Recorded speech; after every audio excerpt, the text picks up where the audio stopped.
Mim dulu, kemudian henjuk tangan mengikut tempo 2 kali. Mim ba'dihi. Cuba buat.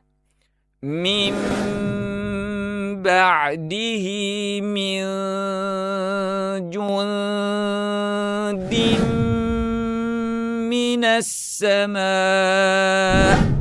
Bila kita baca Quran depan Tok Guru, perasan tak, dengung adalah perkara yang selalu kena tegur oleh Tok Guru kita. Betul tak? Kalau baca je depan Tok Guru, mesti hak kena tegur, dengung. Dengung tak cukup tu.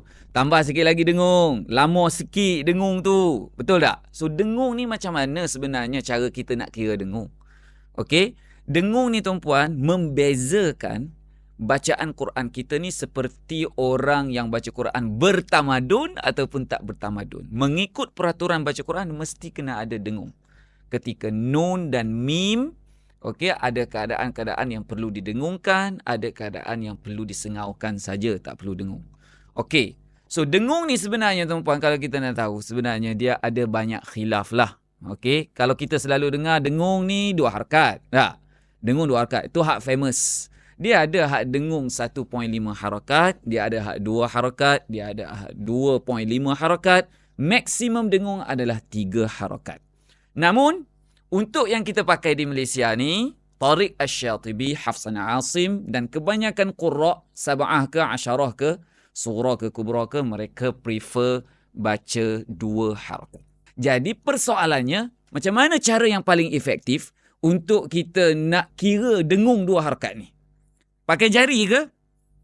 Anda yang duk guna pakai jari tu, perasan tak? Hak ni yang selalu kena tegur depan Tok Guru. Betul tak? Dengung tak cukup. Kira dah. 2 dah lipat jari. Tapi masih lagi Tok Guru kata tak cukup dengung. Betul tak? Okey, so saya nak cerita dalam video ini, yang ringkas ini. Okey, dalam kelas MLP kita cerita secara detail lah macam mana kita nak train cara nak dengung ni. Okey, cuma di sini anda boleh praktik terus. Contohnya kita kata, وَمَا أَنزَلْنَا عَلَىٰ قَوْمِهِ مِن بَعْدِهِ مِن جُندٍ مِّنَ السَّمَاءِ. Okey, ada beberapa tempat dengung dalam ayat ni. Okey, tengok ayat surah Yasin tu. Surah Yasin. وَمَا أَنزَلْنَا عَلَىٰ قَوْمِهِ mim ba'dihi, 2 harakat belaka. Macam mana kita nak kira 2 harakat ni? Gini cadangan saya. Ini kita akan belajar dalam kelas MLP, mengaji lebih power secara detail. Di sini saya bagi ringkas Okey. Mim dulu, kemudian henjuk tangan mengikut tempo 2 kali.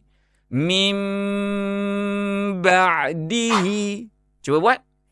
Mim ba'dihi min jundin minas sama'. Okey. So ini adalah cara untuk mencukupkan dengung tanpa memperlebihkan ataupun mengurangkan. Kalau anda rasa bermanfaat tips ini untuk nak menjaga dengung, try buat depan Tok Guru. Tok Guru tegur tak dengung anda? Alright? Tapi tak payahlah buat tangan depan dia. Kita buat bawah meja macam tu je. Tekan semua button ni, nanti saya bagi tips yang lain pula.